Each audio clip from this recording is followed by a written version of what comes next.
Cadê meu celular? Eu vou ligar para o 80, vou entregar teu número. Muita gente para fazer esse encontro, né? Uma é a questão do dia 21 de junho ser uma data comemorativa pela luta por uma educação não sexista e não discriminatória, né? Isso instituído em 1991 pela Rede de Educação Popular entre Mulheres da América Latina e do Caribe, o chamado REPEN, né? Só para lembrar, a gente está conseguindo gravar já, Gi? Eu não sei, Adriana? Já. Ah, tá bom. Então, com essa data comemorativa e também, né, com o momento atual de muitas discussões sobre assédio, abuso, discriminação contra mulheres, estudantes, acho que no mundo todo, né, também nos mobilizou a estarmos hoje aqui para pensarmos em ações, em trocas, né? É assim um pontapé inicial para a gente poder estar trazendo essa temática para a comunidade educativa, né? E quem são, assim, os convidados de hoje, né? Nós, para estarmos aqui, a gente já fez 2 encontros com os voluntários da orientação educacional, coordenação de série e psicologia escolar, também com componentes do coletivo Três Marias, e assim como também com o Grêmio Estudantil, representantes do Grêmio. Então, a gente fez 2 reuniões, conversamos bastante, trocamos algumas ideias, pensamos em como é que seria esse formato, né, esse pontapé inicial para essas discussões, e então fechamos com esse grupo de jovens para serem assim fixos nesse encontro. E, obviamente, para enriquecer, a gente chegou a comentar em reuniões de série sobre a importância dessa temática e do movimento dos jovens, né, estudantes, principalmente as meninas, em relação a essa temática. E aí, então, para enriquecer, nós tivemos alguns professores que se aproximaram da temática, nos procuraram, e aí, então, nós estendemos esses convites até para enriquecer o nosso encontro de hoje, e a gente tem uma base também, né, de trocas muito mais rica e ampliar para a comunidade educativa, né? Então, assim, dentre vários professores que a gente já viu que se engajaram e entraram, os que já tinham dado um ok inicial, que a gente até colocou na divulgação, foi a Janana Brasil, a Mônica Corbucci, a Carolina Echevarria, acho que eu acertei, né? Cláudia Espada, a Edir, que não pôde estar aqui conosco, tá? Ana Paula Pontes, professora de Sociologia, e a Luana Nóbrega também. Então, foram alguns dos professores que sinalizaram, e outros estão aqui presentes, e todos são muito bem-vindos para essas reflexões iniciais que a gente vai fazer. Nosso objetivo hoje aqui, nesse encontro, né, é provocar mesmo o debate e a reflexão, envolvendo toda a comunidade educativa, como eu falei, cada vez mais, que outras ações também vão ser desenvolvidas, né, e tudo isso com o objetivo de a gente tornar um ambiente escolar, né, mais justo e igualitário. E aí, como é que a gente pensou em realizar esse encontro, né? O debate ele vai ter uma divulgação de 1 hora, tá? E a gravação vai ser disponibilizada após o evento. A gente vai funcionar com tipo um webinar, né? Então, a nossa ideia é esses convidados que eu comentei, todos os professores e esses alunos voluntários do Grêmio e do Três Marias, eles vão estar diretamente discutindo, trocando, e os outros alunos, a preferência é que, como é tipo webinar, que eles façam a interação pelo chat. Tá bom? Tudo bem? Que aí vão fazendo as perguntas, vão colocando as opiniões e a gente vai aqui trocando, tá bom? Vai colocando para o grupo. A programação seria, assim, realmente uma breve abertura, como é que eu estou fazendo, né? E, claro, agradecendo muito a presença de todos. E depois, aí, em seguida, a gente vai ter 2 alunas, a Letícia May e a Emily Cristine, que vão falar, assim, um pouquinho, né, da campanha do Chega de Fio Fio, que foi assim, um disparador para essas nossas reflexões iniciais. Então, a gente trocou algumas ideias com relação a essa campanha e a esse projeto, elas vão falar um pouquinho disso, e em seguida elas também vão abordar a importância de trazer essa temática para a escola, que é uma importância bem óbvia, mas nada como a gente escutar, né, das vozes da juventude sobre essa importância. E em seguida a gente abre para um debate, para poder estar conversando, a galera aí vai se manifestando pelo chat, tá bom? E a gente vai trocando as nossas impressões. Combinado? Tudo bem, pessoal? Muito bem-vindo a todos, muito obrigada mais uma vez. Letícia May já está aí, Emily Cristine também. Podemos abrir para vocês falarem, meninas? Sim, então, eu queria começar, primeiramente, né, dando boa tarde, boa noite a todos. Para algumas pessoas ainda boa tarde, né, mas enfim. E eu queria primeiro agradecer, tipo, a oportunidade de estarem me deixando falar aqui. Eu tô nervosa, então se eu me embolar, vocês já sabem o motivo.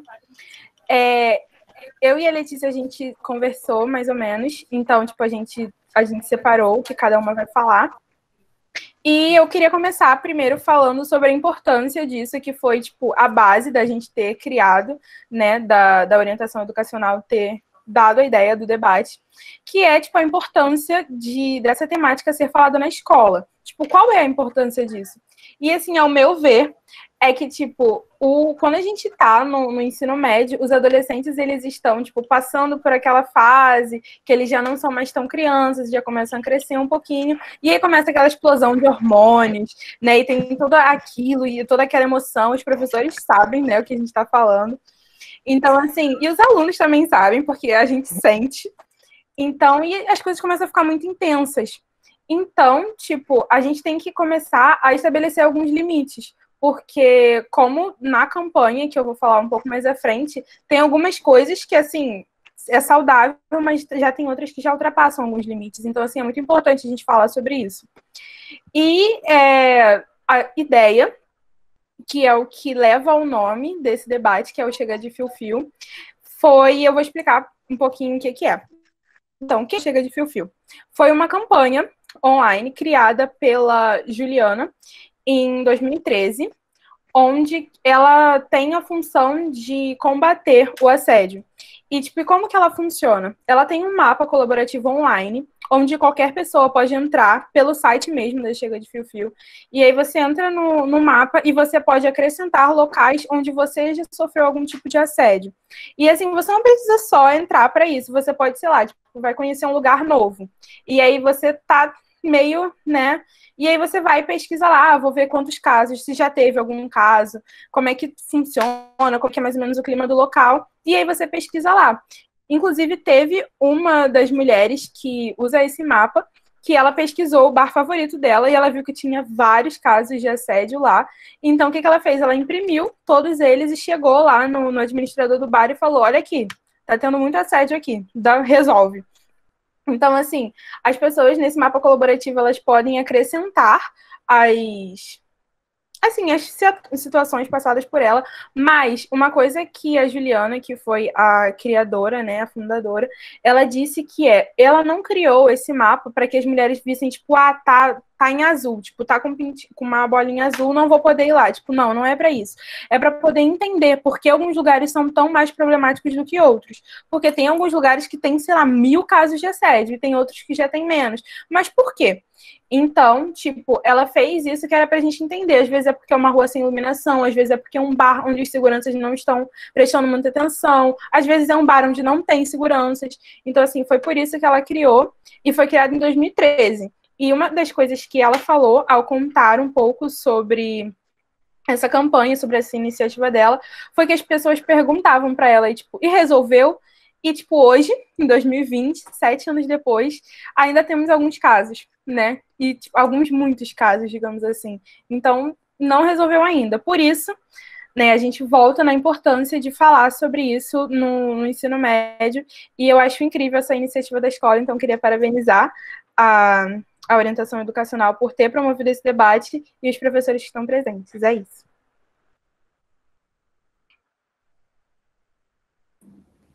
Então, boa noite. Alguém Boa ia noite. falar?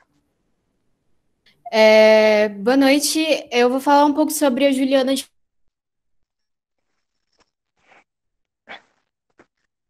Faria. Ela é uma jornalista feminista brasileira, também fundadora da ONG Think Olga, que tem o objetivo de sensibilizar a sociedade para as questões de gênero, além de educar e instrumentalizar pessoas que se identifiquem como agentes de mudança da vida de mulheres. A primeira vez que a Juliana de Faria foi assediada, ela tinha 11 anos de idade e foi quando ela começou a ir para a escola sozinha. Por anos ela não falou sobre isso com ninguém, justamente porque ela tinha medo de que as pessoas não acreditassem nela e que ela achava que as pessoas iam simplesmente jogar a culpa para ela, o que é que acontece muitas vezes com as mulheres que têm medo de falar sobre, de falar mesmo, de denunciar também. E, enfim, ela tornou essa experiência dela, essa dor dela, em uma luta contra algo que milhões e bilhões de mulheres passam no mundo inteiro, que é a luta contra o assédio. Então, é isso.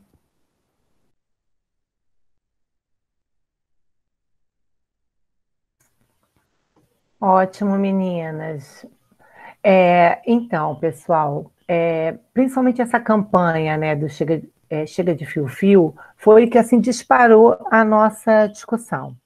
E obrigada, Emily, obrigada, Letícia, foram maravilhosas, né, na explanação de como a gente disparou essas temáticas. E assim, a gente abre aqui para que alguém do Grêmio que esteja presente, que participou também dos encontros, ou que não tenha participado, mas que queira dar a sua contribuição, ou algum professor que esteja escutando também, que queira dar a sua contribuição. Alguém gostaria de ter a palavra para poder falar, fazer algum comentário? Já conhecia a campanha? Então, eu não conhecia a campanha, não. Eu acho que é legal esse rastreamento, né, das coisas. Enquanto vocês estavam falando, eu abri aqui para olhar, né, e uma coisa que me ressaltou, eu fui ver o Rio de Janeiro, né, que é onde eu conheço mais ou menos a localidade, né, e aí você percebe que, assim, Zona Sul, centro da cidade, cheio de casos, né, Zona Oeste, né, Recreio, Idênia, né, Jacarepaguá, Bangu, um caso ali, outro caso aqui. Quer dizer que lá não acontece assédio? Não é verdade, né? Eu acho que o desconhecimento sobre algumas coisas, né, até a forma de expressão das coisas, gera essas baixas informações, né? Você observa que, na verdade, em alguns lugares acontecem, né? Em todos os lugares acontecem, só que algumas pessoas têm mais ferramenta para conseguir, né, reagir àquilo tudo, né? Seja uma ferramenta online de escrever sobre o assunto, né? Conseguir botar para fora isso. Então, eu acho que a gente tem, assim, no Rio de Janeiro, um grande vácuo, né, de informação quando a gente vai tratar disso, principalmente quando a gente vai chegando mais para uma área onde a gente tem, não digo um menor esclarecimento, né, mas talvez um IDH menor, né, um acesso menor à informação e tudo mais. Estou falando só uma observação que eu vi agora no mapa e me saltou os olhos isso aí. Lá, posso comentar um pouquinho? Claro, Mônica! Eu percebo também, viu, Claudinho? E eu acho que o principal é a gente assinalar para o fato de que muitas das vezes as mulheres elas não têm sequer um repertório construído naquilo que significa ser assediado, né? Porque exatamente a gente está falando de um processo milenar, né, e que as marcas desse processo elas não são rapidamente apagadas, né? Então é necessário até uma nova forma, uma nova linguagem para a gente expressar muitas vezes o que a gente sente, porque você acaba sendo, né, ensinado socialmente a aceitar determinadas situações como se elas não fossem violentas. Né? Então, na verdade, a possibilidade, né, que no meu entendimento se dá através da educação e da comunicação, né, de que a gente possa começar, né, a identificar, a nomear, a reconhecer, né, para que aí então a gente possa agir, ela está ainda em diferentes pontos, né, de desenvolvimento na nossa sociedade. Né? Então, era só esse ponto. Isso. E agora? Isso que a Mônica... É rapidíssimo, né? Esse ponto que a Mônica toca, né, ele é importantíssimo, porque se você não nomeia, não existe, né? Assim, em termos de... A linguagem, ela ajuda a gente a criar a realidade, a entender, significar a realidade. E você estava falando, Mônica, e eu estava lembrando da conversa de ontem que eu tive com os meninos da 2ª série, o quanto que há uma certa romantização de algumas ações que, na verdade, elas são violências. Sei lá, tem cenas que hoje a gente qualificaria quase de um estupro numa novela, e é um beijo roubado, força, e aquilo aparece dialogado de uma maneira muito romântica, e o quanto que isso vai formando o nosso olhar e o nosso sentimento e a crença sobre essas coisas. E se a gente sente alguma coisa diferente, isso traz um sentimento de culpa terrível, né? Porque esse acho que é um outro elemento que dificulta também nomear e verbalizar aquilo que a gente sente, né? A gente aprende, né, principalmente as meninas, a arrastar um sentimento de culpa, de vergonha, e vergonha é um sentimento social assim, regulador, muito importante, e muitas vezes silenciador, né? Então, acho que tem um pouco desses elementos. Posso falar? Pode. Vocês estão me ouvindo bem? A minha conexão está bem ruim. Tá bom. Tá dando Tá para muito ficar bom, bem. tá Por muito enquanto, bom. sim. Beleza. Nossa, tanta coisa para falar. Eu fiz aqui uma espécie de mapa mental para ver se eu não monopolizo a palavra, porque o que os colegas já disseram antes dialogam com o tema de modo muito pertinente, são fundamentais. E enquanto eu os ouvia, eu fui escrevendo coisas, né? Então, a partir da ideia de assédio, se a gente pensa numa causa, a gente não consegue encontrar uma, duas ou três causas. Elas são múltiplas. Então, o assédio ele tem a ver com essa cultura patriarcal que a gente tem. Ele tem a ver com os silêncios impostos e praticados, com os nossos medos, com a falta de linguagem. Tem a ver com uma cultura de opressão ensinada pelas novelas, pelos filmes, pela literatura. Tem a ver com vergonha, tem a ver com muitos elementos. Então, quando a gente começa a perceber a complexidade dessa situação, dá um desespero, uma sensação de vulnerabilidade, do tipo, bom, se são tantas opressões, se são tantos obstáculos, como é que nós, mulheres, podemos nos defender de um assédio, já que ele é muito complexo? Os caminhos são vários, né? Mas eu acho que o primeiro deles, o primeiro passo é união feminina. Uhum. E aí essa ideia de união feminina pode parecer assim, tipo um slogan, né? União feminina, mas precisa ser um exercício. Porque esta cultura do assédio, dessas palavras que eu fui falando de modo solto, de alguma maneira eles também construíram uma ideia de rivalidade. E isso acontece em pequenas atitudes, sabe? Quando a gente critica a mana que está com um short curto, ou porque ficou com 3 meninos, ou quando a gente minimiza o que houve e diz, mas foi só um beijo. Ou então, era carnaval, fala sério. Quando a gente diz que uma menina está muito gorda, ou está muito magra, ou está estranha, ou quando a gente acaba deixando de ficar do lado de uma menina para defender um menino. Os meninos não precisam de defesa. E eu não estou sendo cruel quando eu digo isso, pois isso é um fato. Os meninos, especialmente os meninos brancos, né, especialmente esse grupo, está num tipo de construção social que mesmo que eles não queiram, eles oprimem. Mesmo sem querer e de modo inconsciente, pela linguagem, pela atitude, por uma masculinidade tóxica que nos invade, nos penetra pelos poros, sabe? Pelos filmes que assistimos, pela romantização da violência. Então, é tudo muito complexo. E aí, se a gente fica junta, fechação, a gente é mais forte. Mesmo. Então, eu acho que a gente tem que se nutrir de informações, pesquisar, ler, estudar o tema, mas a gente tem que ampliar muito a escuta para as nossas irmãs e buscar referências femininas, sempre com quem possamos trocar medos, angústias, né? Inclusive no nosso espaço escolar, porque a gente fala de assédio, não pode falar como se fosse uma coisa externa do mundo lá, e aqui na escola a gente está protegido, a gente sabe que não. Isso é um tabu, por muitos motivos, e a gente precisa tocar nesse ponto. Criar um ambiente de segurança, para que vocês se sintam acolhidas, e para que a gente possa conversar sobre as coisas no papo reto, né? Sem juízos de moralidade, porque senão a gente faz uma leitura equivocada do caso, com um julgamento moral A, B ou C. Então é essa parceria que eu acho importante que haja.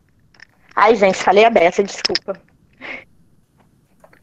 Falou a beça nada, Janaína. A gente quer mais isso mesmo, sabe? Para a gente é muito importante essa riqueza que vocês trazem, para que o nosso debate consiga fluir, que os jovens consigam refletir e interagirem sobre essas questões que são tão pertinentes. Tanto que uma das questões, há umas 2, 3 semanas atrás, é a intensidade com que as redes sociais vêm colocando essas questões, né? Eles têm os mundos deles, os grupos fechados deles, né? E a gente vai tentando entender através do que chega para a gente.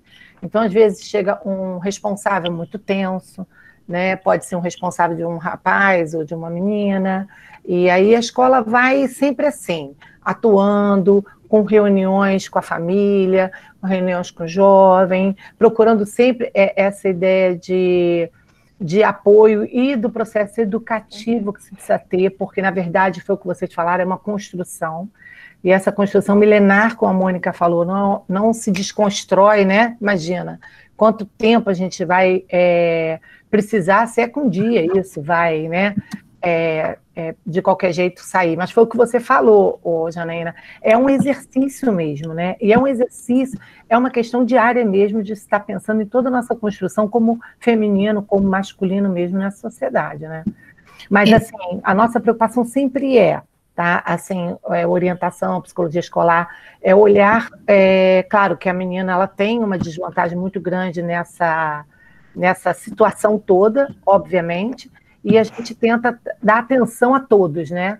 Então, todas as famílias e jovens que nos procuram, tanto rapazes quanto moças. Mara, eu só queria fazer uma pontuação que, às vezes, muita gente acha que quando a gente traz a questão histórica, né, por exemplo, dizer o problema do patriarcado é uma questão milenar, que isso seria uma atitude do tipo, então não tem jeito, então é isso mesmo, né? Então como é que agora a gente vai dar?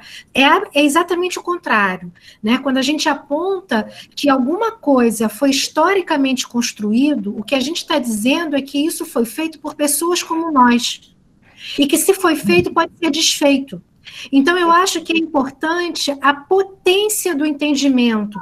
Não é entender que se alguma coisa é histórica, aquilo é dado quase como uma naturalização ou para desmotivar a luta. Mesmo, é muito pelo contrário, né? A ideia é de potencializar, é de entender que nada na história existe que não tenha sido produzido por sujeitos exatamente como nós. E que se alguma coisa que foi produzida não nos agrada, nós podemos construir outra, né? Que esteja, sim, dentro do nosso ambiente, né? E da nossa visão e do nosso alcance. Né? Então, é nessa potência que eu acredito. Né? E que outra coisa que eu acho que também a história nos ajuda é a olhar para aquilo que já está acontecendo e identificar o avanço, porque a história, se ela não é entendida na sua densidade, né? Porque a história ela é densa, a gente fica numa sensação de um presentismo ou de um presente que parece que não muda e que é tudo sempre igual. Mas as mulheres, novamente agora as meninas, adolescentes, tendo os mesmos problemas de quando eu era adolescente. Não, as coisas mudaram, nós avançamos, nós estamos no hoje, um ponto diferente, melhor do que eu estava quando tinha 16, 17 anos. Né? Então, existe sim, quando a gente usa, né, o tempo histórico para ajudar a construir o nosso pensamento, eu acredito muito na potência que isso nos traz de perceber a mudança e não de paralisar. Né? Também tenho medo de monopolizar, porque é um assunto que a gente pode falar muito. Eu acho, posso falar? Não consegui falar aquela hora. Eu acho que, juntando tudo que as meninas falaram e que a Mônica falou agora, realmente, o que eu estava querendo dizer é exatamente isso. O mundo mudou muito, e ainda bem que a gente está aqui nessa plataforma conversando sobre isso, porque eu lembro de mim, adolescente, com meu primeiro namorado, que foi a primeira pessoa que abusou, sabe, que me assediou, e eu não tinha coragem de falar para ninguém, né, uma menina nos anos 90, olha como o mundo já mudou, a gente está aqui abertamente falando sobre isso, né, e acho que o que a Jana falou é muito importante, nós mulheres, nós temos que fazer essa rede de união, isso é muito sério, eu não tinha isso, eu não tinha para onde correr, né, eu sentia isso. Interessante isso que vocês trazem, né? Porque estava eu, Gisele e a Adriana, da orientação educacional, e como também trocando com as coordenadoras de série, a gente pensando assim, qual seria o momento para trazer a questão? Será que a gente tinha que se preparar mais, fazer mais coisas, né? Então a gente, não, peraí, a comunidade, né, somos nós, alunos, e a equipe de professores também. Então, vamos tentar fazer um evento que a gente possa trazer a galera, todo mundo, trazer essas reflexões, trazer essas questões para a gente poder discutir, suscitar, né? A gente também tem outras ações que a gente está fazendo paralelas com o pessoal da arte, né? A equipe de arte também está desenvolvendo uma tarefa junto com os coletivos, envolvendo o Selo Negro também, né? Que também é muito importante nessa questão do assédio, nessa questão do abuso também, né? Existe uma carga, né, depositada maior até, né, em cima desse grupo, e a gente tem essas ações que estão ocorrendo. A gente está tentando também estar mais juntos dos RDs e tentar levar, como ano passado a gente levou a questão, né, de relacionamentos abusivos, a gente está querendo dar continuidade com os jovens voluntários e os coletivos também, de levar, né, para os alunos através dos RDs. Então, assim, tem algumas ações que a gente está pensando. Realmente é uma construção histórica, a gente não consegue um resultado de uma hora para outra, mas, assim, eu acho que é um exercício diário mesmo e a gente tem que estar bem alertas e tentando aí agir de diversas formas. Mais uma contribuição, gente? Olha, Mara, eu estou aqui lembrando, estou vendo a Ana Paula, se a Ana Paula pudesse falar um pouco da experiência do comitê que houve no passado, que vocês fizeram até um filme, eu acho que seria poderia se retomar até aquele próprio filme, né? Não sei, eu não me lembro mais o ano, Ana. Você lembra? Eu não lembro mais que ano foi aqui. Foi em 2014, 2015, gente, também não tenho a data exata. A gente tinha um comitê, que era o Comitê de Sexualidade, e era exatamente um espaço de diálogo em que os alunos, a gente construía uma relação de confiança e um espaço que era dedicado a discutir questões relacionadas à afetividade, sexualidade, as relações com o próprio corpo, porque essa fase, né, acho que a Emily começou falando isso de uma maneira muito interessante, é meio se perguntando qual é o meu lugar nesse mundo, quem sou eu, né, o que eu sou, o que eu sinto. Então, era um pouco o espaço da gente compartilhar todos os anseios de quem eu sou, o que eu sinto e como é que eu me coloco nesse lugar. E a gente fez um documentário em que as meninas relatavam situações de assédio. Elas apareciam ou não, isso foi com professores e com... Não sei se a Jana lembra, você lembra, Jana? Lembro. Então, assim, a gente não passou... tem como esquecer, Paula. Foi muito impactante para todos nós, e a gente que estava ali nos bastidores, a gente teve momentos assim de compartilhar muitas dores. Eu confesso que eu estou ficando emocionada de falar disso, porque, desculpa, gente, foi assim... São momentos muito doloridos e que a gente, assim, invisibilizou historicamente, né? E eu estou falando com vocês, eu sou mulher, e eu lembro também das minhas histórias. E que eu não tive coragem de contar. Porque é isso, né? Pode parecer que foi você que fez alguma coisa errada.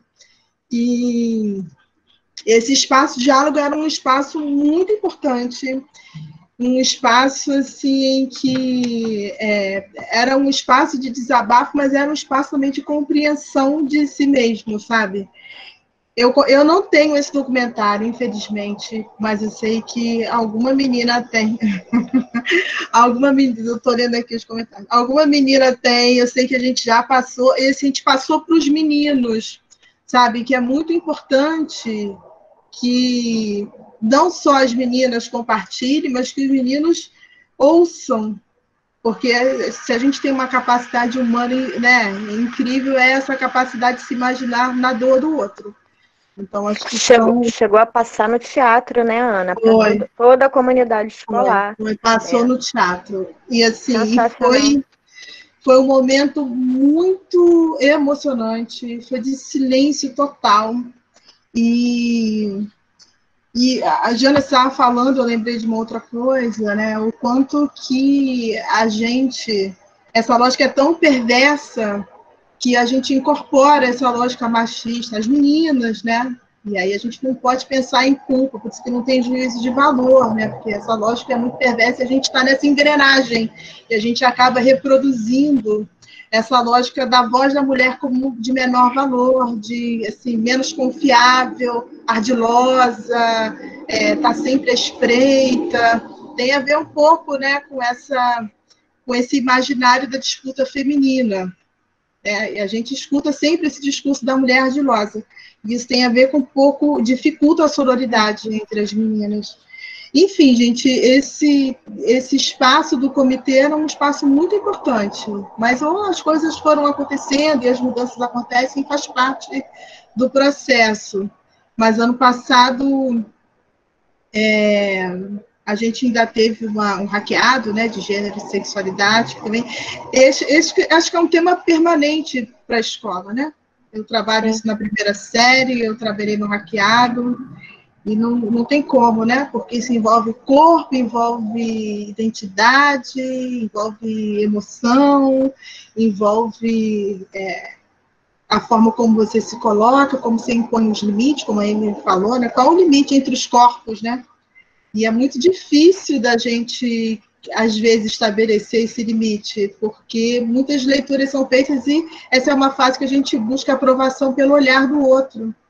E nessa aprovação a gente vai permitindo algumas coisas para não ser julgado, para não ficar de lado. Enfim, essa complexidade toda. Desculpa a emoção, mas não consigo segurar. Lindo, Ana Paula. Mara, posso falar algo aqui? A palavra é com a gente, é nossa, Gisele. Por favor, pelo amor de Deus. Só quero passar para avisar que a professora Edir Melo entrou na reunião, tá bom?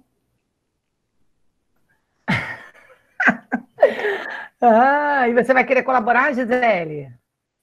Não, é só para avisar. Só para avisar. Gisele. Que bom que você conseguiu avisar. Tem tanta gente na reunião que está me avisando assim, você está impedida de falar e de aparecer. Juro que apareceu aqui para mim. Justamente, que coisa linda, que coisa linda. Estamos em 150 pessoas. Que coisa linda, uau! Parabéns, parabéns, parabéns para nós, né? Que coisa boa. Nossa Senhora, que iniciativa maravilhosa. Ana, eu escrevi que eu cheguei em... Eu estava aqui emocionada com você, né? Eu cheguei em tempo de ver tanta emoção e tanta coisa linda, né? Isso é muito bom. A partilha é sempre muito importante, né? Embora a memória seja fruto também da dor, seja uma fonte de dor, mas a partilha é muito importante. Tá bom? Estou por aqui, gente. Vamos aí com as meninas. Acho que a Maria Cláudia está.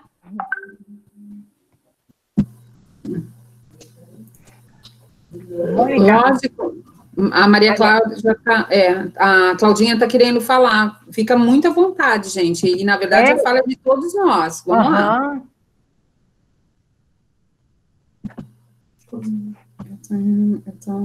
Oi. Oi. Boa noite.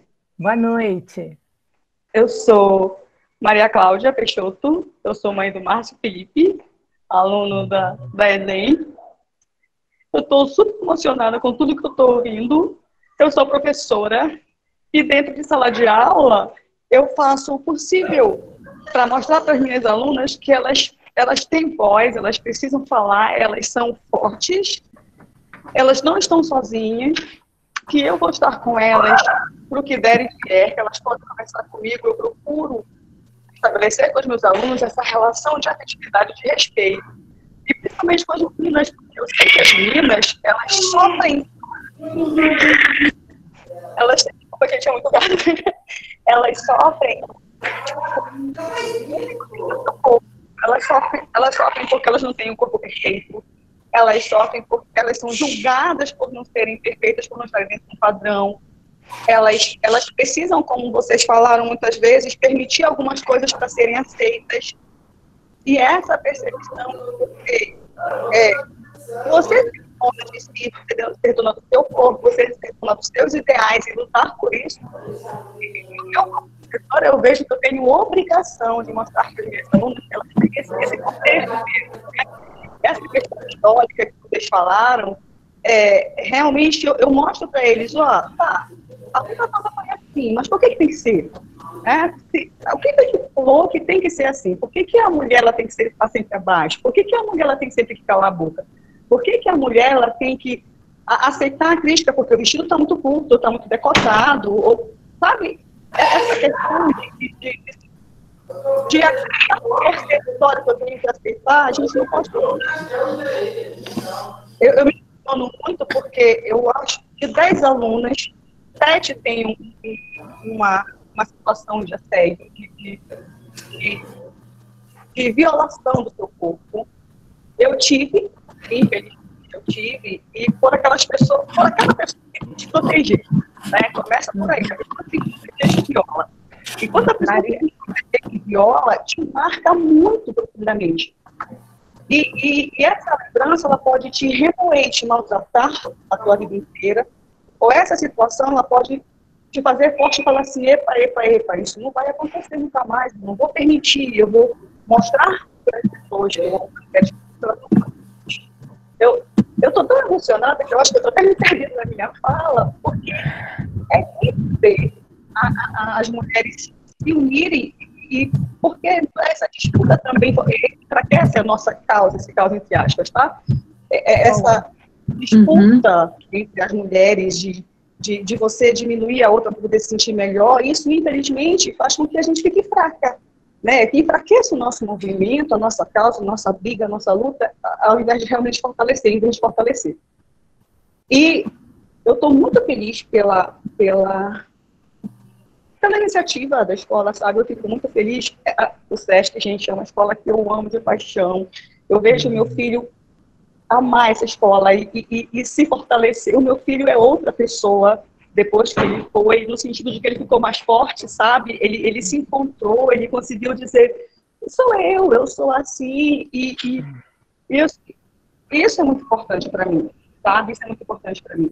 Eu quero realmente agradecer, eu quero dizer que eu estou aqui, estou acompanhando, e quero falar que vocês colocarem em pauta esse tema para fazer com que a mulher, vamos falar, as meninas se percebam como fortes, como donas da maneira, elas podem se mudar esse ritmo, essa história. Obrigada, gente. Estou muito emocionada talvez por essa emoção. Maria Cláudia, muito obrigada pelo seu depoimento. Não vamos negar que é uma surpresa, porque o responsável aqui, mas assim, muito bem-vinda a sua fala, a gente agradece com muito carinho, estamos todos juntos nisso, né? Você fala muito de união, né, das mulheres juntas, que é o que a Janaína também trouxe muito. Muito obrigada pela sua fala. A conexão não está muito boa, não, mas acho que deu para a gente entender bem, né, gente? Mara, obrigada. Foi aqui acompanhando.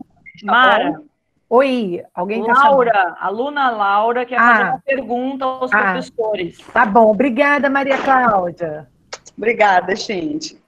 Laura, né, quer fazer uma pergunta? Oi, dá para me ouvir? Sim, muito bem. Eu já mandei no chat e também essa foi uma pergunta que eu tinha mandado na última reunião do voluntariado. Então, como essa reunião tem a presença dos professores e isso é algo muito importante pra gente, como é que o assédio ele pode ser tratado dentro de cada área do conhecimento? Eu também mandei ali na biologia, porque muito homem usa aquela justificativa tipo, é natural fazer isso. Ou na literatura, porque é tão romantizado esse assédio em diversas áreas. Como a gente pode modificar isso dentro de sala de aula? Eu acho que a sua pergunta é muito pertinente, Laura. Eu sou um biólogo, né? A posição da biologia é o seguinte, né? Todo animal, né, tem um impulso, né, para a reprodução, que é natural, isso é gerado via hormônio, né, e tem uma maturidade, por isso que a gente também cita também a questão da adolescência, pois essa maturação sexual normal de todo organismo na Terra, não é coisa humana, né? Mas a gente, aí, a galera de humanidade pode falar com mais severidade, né? A gente saiu desse meio natural. Então, você se comparar um animal para justificar uma prática cultural, isso é um problema gigantesco, entendeu? Tipo assim, é a mesma coisa que você utilizar a maldade humana para justificar o que Hitler fez, entendeu? É maluquice, entendeu? Você faz um ato insano e você justifica numa base animal. Isso não cabe, né? Mas os impulsos sempre vão existir, isso é importante falar, entendeu? Tipo assim, mas isso não justifica que o agressor tem liberdade, entre aspas, a partir do impulso, ou ceder ao impulso, porque esse é o impulso natural. Isso não cabe. Por exemplo, um animal agredir o outro, isso é natural no meio natural, assim, tipo, no ambiente, né? Um animal agredir o outro é natural, e a gente não vê ninguém pegar essa prerrogativa de agressão e colocar, mas os animais se agridem e eu agrido também. Ninguém faz isso. Na sexualidade, o cara tem permissão de escolher esse argumento, né? Tipo, o animal, nós somos animais, nós fazemos isso. E quando é um caso de agressão, não. Tem todo um respaldo legal que não justifica esse tipo de ação. Né? Porque os animais se matam no meio natural por disputas inúmeras, né? E a gente não coloca isso como uma possibilidade dentro da nossa sociedade. Então, quando há uma agressão, quando há uma injúria física, isso é pontual, realmente, tal, etc., usa esse argumento. É porque, na verdade, assim, de uma grande questão, né, o homem está numa posição socialmente cultural, né, que foi estabelecido durante muito tempo, e esse discurso do natural ressalta ou reforça essa posição. Mas, assim, biologicamente, é isso que eu tinha para falar, e, assim, eu acho uma grande falácia, na verdade, entendeu? Ótimo. Tenho mais uma pergunta aqui, Marinha. Posso fazer? Eu queria só falar da pergunta anterior antes, pode? Tá bom, Jana, vai lá. Foi a pergunta da Laura, eu acho, né? Então, Laura, a gente já trabalha questões ligadas à figura da mulher na área de língua portuguesa, literatura, produção. Eu acho que deve ter alunas da primeira série presente, mas eu estou sabendo que na segunda e na terceira também tem essa temática entremeada bastante ao conteúdo. Eu vou falar da primeira porque é a série que eu tô ali acompanhando, fazendo material. Então a gente mostrou propaganda machista da década de 60, mostrando como era incrível para a mulher ganhar um eletrodoméstico. A gente mostrou música, Maria da Vila Matilde, da Elza Soares, diva, maravilhosa, né, dizendo, cadê meu celular? Eu vou ligar 180. Né? Maravilhosa aquela letra, ela grita pex, pex, pex pro cachorro, né? Vai jogar água fervendo, uma mulher que se defende. Vou citar só esses dois para não ficar aqui, né, fazendo marketing da língua portuguesa, mas a gente já trabalha isso, só que atrelado a uma nomenclatura, né? Quando a gente fala de formação discursiva, é isso, não existe discurso neutro. Toda propaganda, todo texto, toda imagem, todo filme, tudo, uma camiseta, nosso cabelo, piercing, tatuagem, tudo revela informações. Tudo é signo, tudo é formação, posicionamento. E a gente precisa ficar atento a isso, né? Olha como é que os contos de fada romantizam a violência. Olha como é que muitos mitos de criação são machistas, mostrando que a mulher sai do homem. Olha como nós temos uma narrativa pautada numa fragilidade feminina.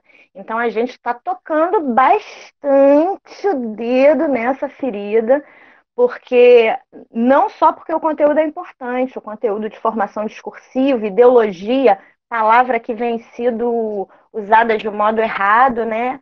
A ideologia, ela está aí no mundo, todos nós temos uma, a gente pode não ter consciência dela, mas nada do que a gente fala é neutro. Pode não ser consciente, mas neutro não é.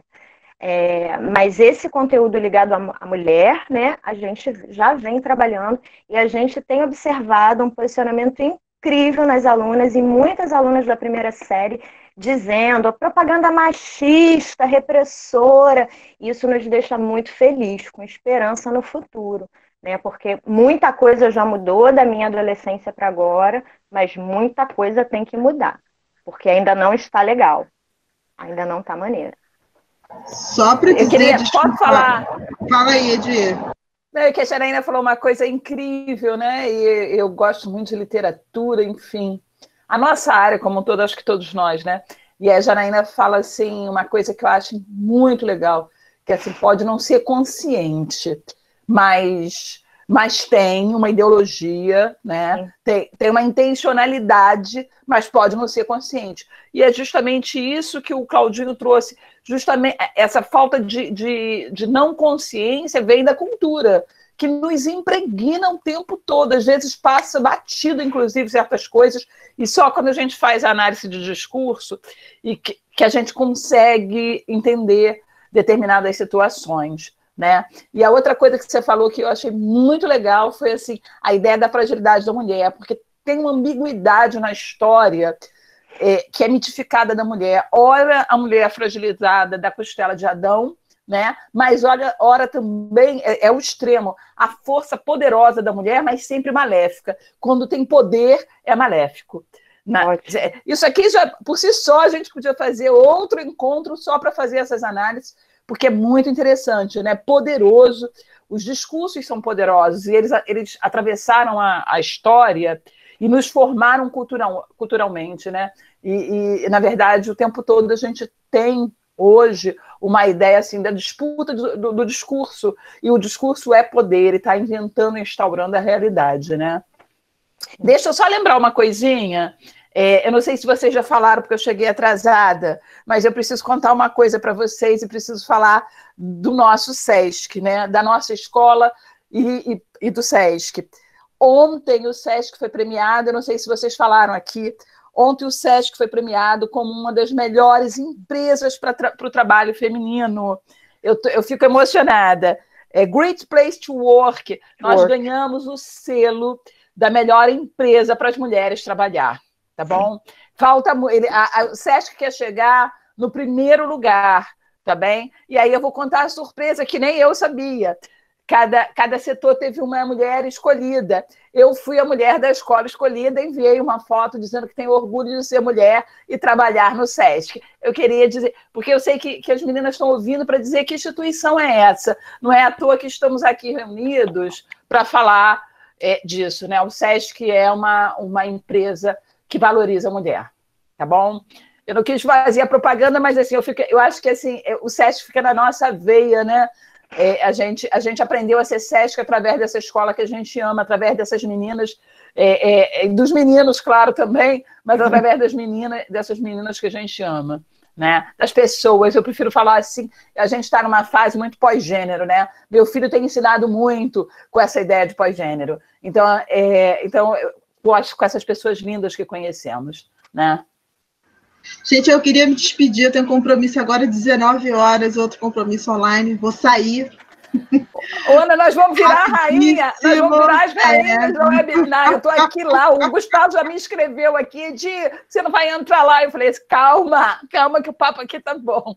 Peço desculpas pelo atropelo, mas é porque eu queria, assim, não sair saindo de fininho, queria sair me despedindo de vocês, e só acrescentando a Edi e a Jana, na primeira série, a gente ainda não começou, mas a gente trabalha gênero e corpo, e assim, e pegando um pouco da fala do Claudinho, né, o quanto que no século XIX se construiu um discurso pautado numa verdade científica sobre o que é ser homem, o que é ser mulher, estava relacionado ao corpo, ao sentimento, estava relacionado a ser frágil, não ser frágil. Então, assim, né, quem tem o poder de nomear, tem o poder de classificar, selecionar, hierarquizar, discriminar e excluir, né? Uma coisa que eu falo assim constantemente para os meus queridos alunos. Então, a gente precisa entender da onde que veio, né? Da onde que veio, quem nomeou, porque essas intencionalidades, elas são construídas dentro de um discurso de quem pode dizer sobre quem e o quê. E isso, de uma certa forma, silenciou as mulheres, tanto que a gente apagou, né? Apagou as mulheres da história da arte, das ciências, da própria ciência, história, da sociologia, e a gente, sem muitas vezes se dar conta, a gente foi reproduzindo esse modelo eurocêntrico, brancocêntrico, né? E machista.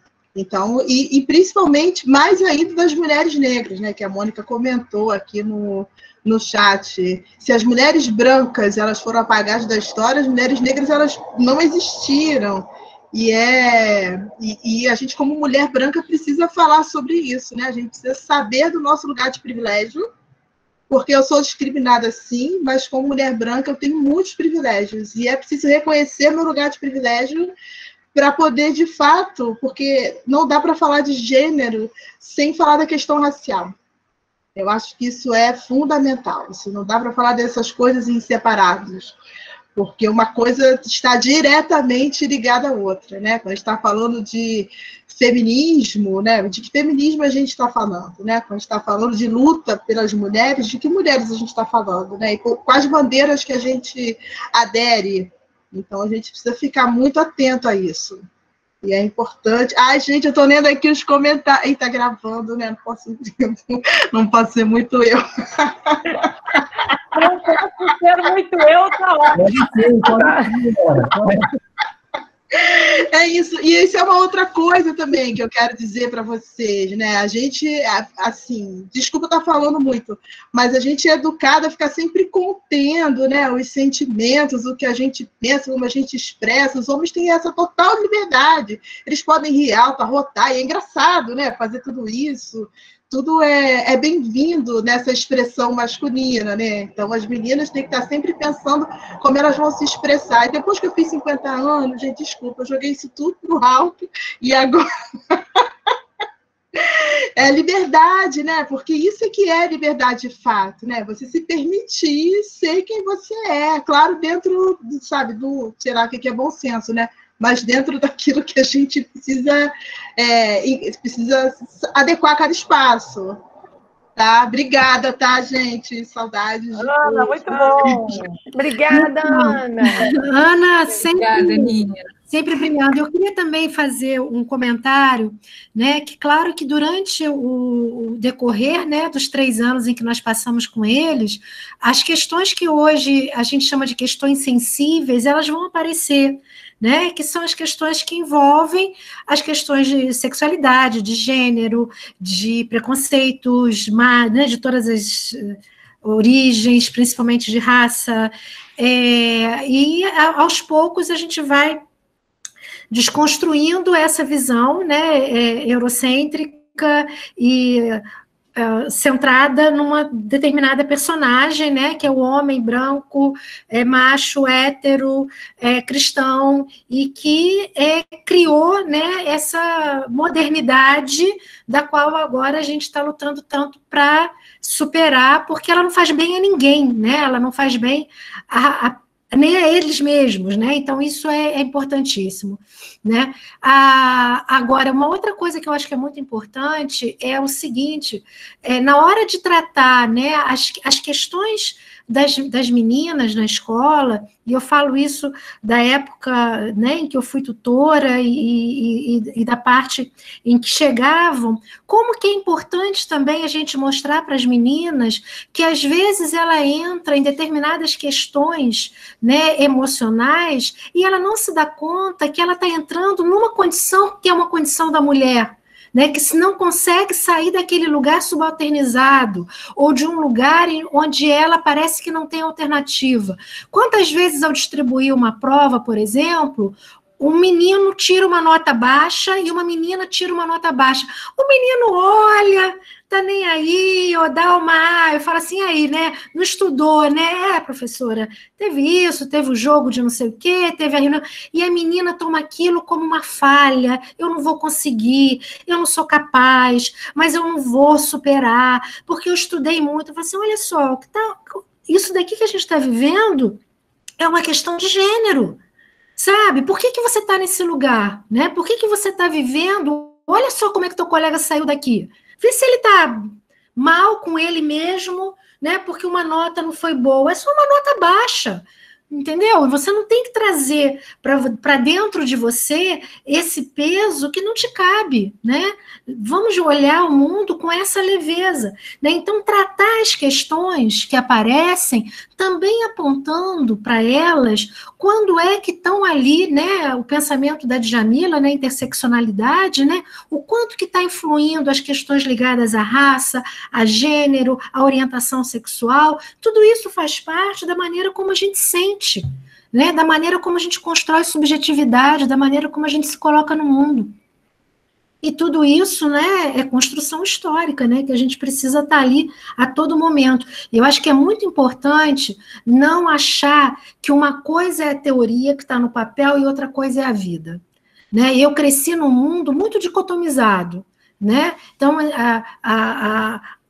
na minha geração, eu encontrava, às vezes, né, homens, colegas meus que estudavam comigo, no campo das ideias, nossa, fechava, perfeito, a gente está igualzinho, mas naquilo não entrava na vida prática, né? Eles não percebiam, né, o quanto que eles repetiam tudo aquilo que no campo das ideias, aparentemente, eles estavam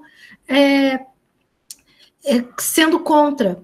Né? Então, eu acho que a gente precisa avançar muito nisso, a gente precisa avançar muito nessas conquistas desses espaços, e eu acho que o primeiro passo é reconhecer quando eles aparecem, né? É reconhecer que trabalhar assim, os problemas emocionais da menina é diferente de trabalhar, né, os dos meninos, quando é negro, quando é LGBT, tudo isso precisa ser trabalhado na sua especificidade também, né? E a gente está alerta para isso.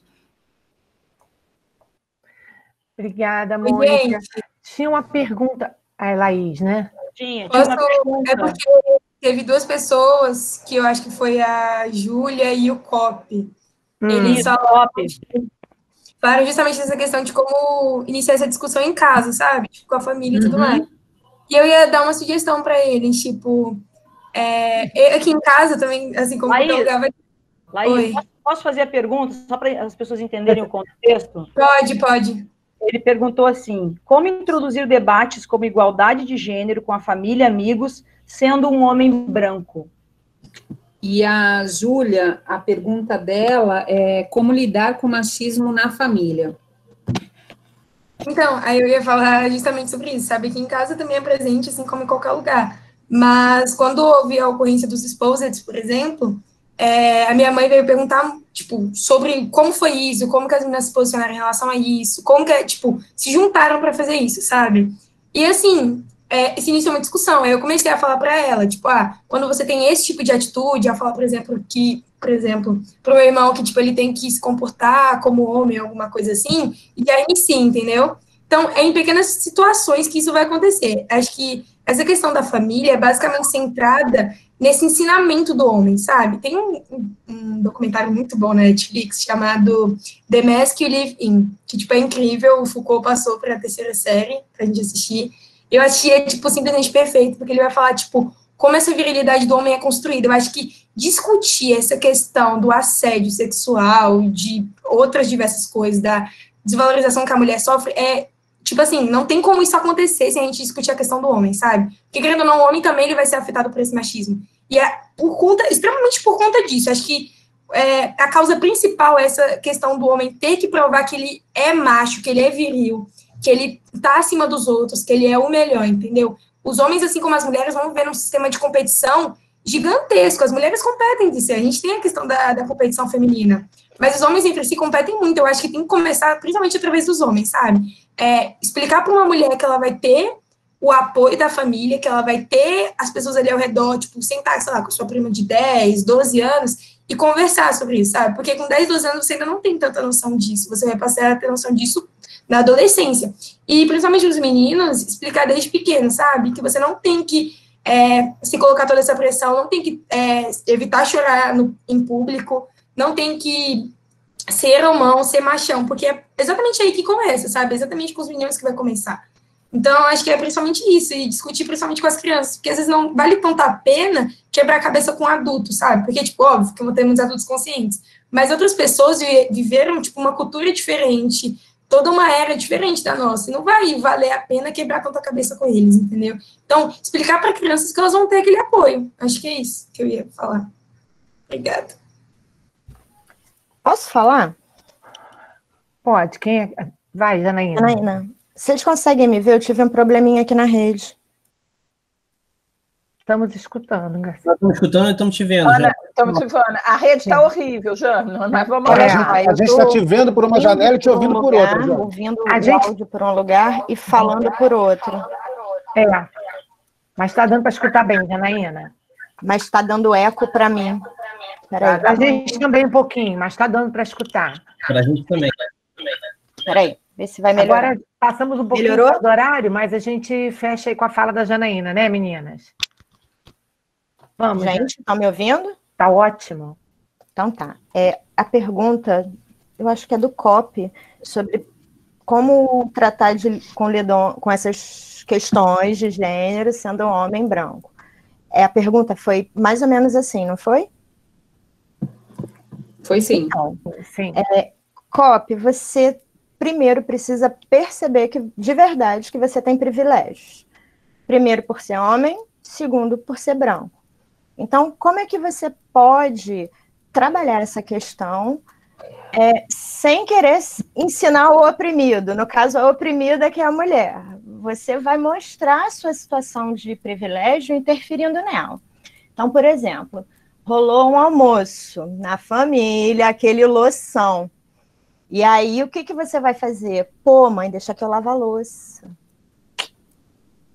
Tu tá com os seus colegas, e aí você percebe um comentário machista sobre uma menina, sobre a roupa que ela está usando, porque ela já ficou com vários caras, etc.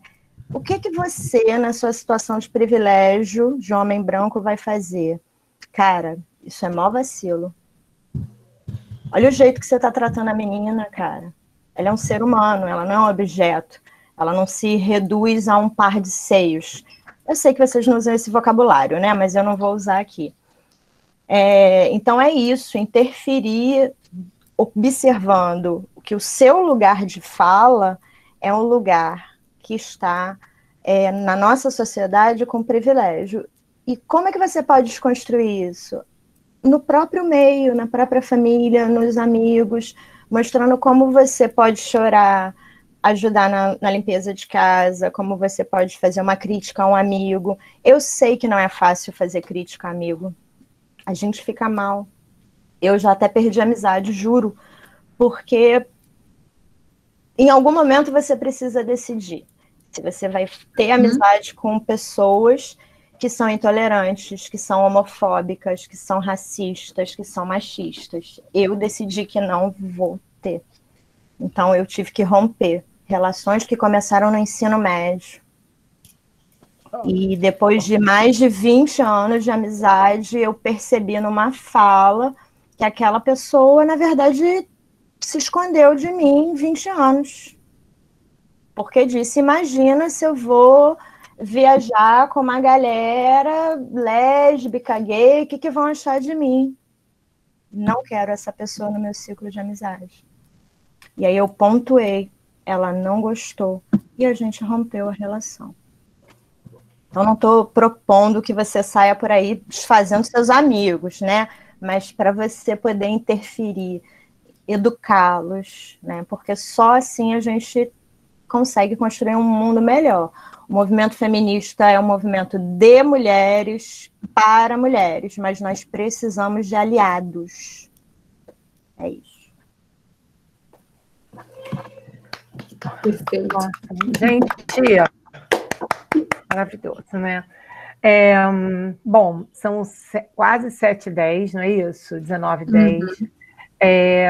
Nossa, que fala maravilhosa, Janaína. Todo mundo pode fazer alguma coisa, se percebendo no lugar que está, né, os privilégios que tem. Eu acho que incrível. Gostaria de agradecer muito, imensamente, a presença de todos presentes. Gidri, vocês querem dar uma palavra final? Não vou negar que eu estou até emocionada, gente, porque muita coisa boa aqui. Olha que era um pontapé inicial, né? Vocês querem falar alguma coisa, agradecer a galera? Professores maravilhosos. Gente, que encontro lindo, emocionante, com cada depoimento que toca a alma, né?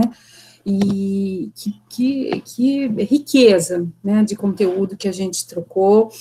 Os meninos estão aqui no chat pedindo para um próximo momento, parte 2, e eu acho que a gente tem que pensar nisso, e mais encontros como esses, né, que realmente faz com que a gente repense, reconstrua, né, os nossos olhares, entenda, exerça, né, esse exercício tão necessário que é o da empatia, né? Eu acho que lindo, gente. Só tenho a agradecer a todos vocês, né? E acho que a gente tem que pensar assim, Marinha, Gi, né? Já pensar numa parte 2 aí, né? A gente agradece. Gente, muito obrigada. Luciano, tudo certo? Obrigada. Está tudo certo, Mário. Eu só tenho que agradecer, falar obrigado. Obrigada, pessoal. Obrigada pela participação. Obrigada, professores maravilhosos. Vocês foram incríveis. Obrigada, parceiras de trabalho, Gidri, maravilhosas.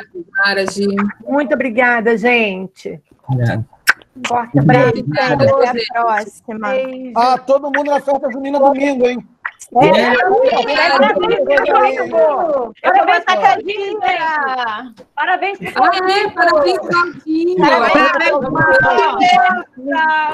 Muito obrigada, professora Claudinha! Querida!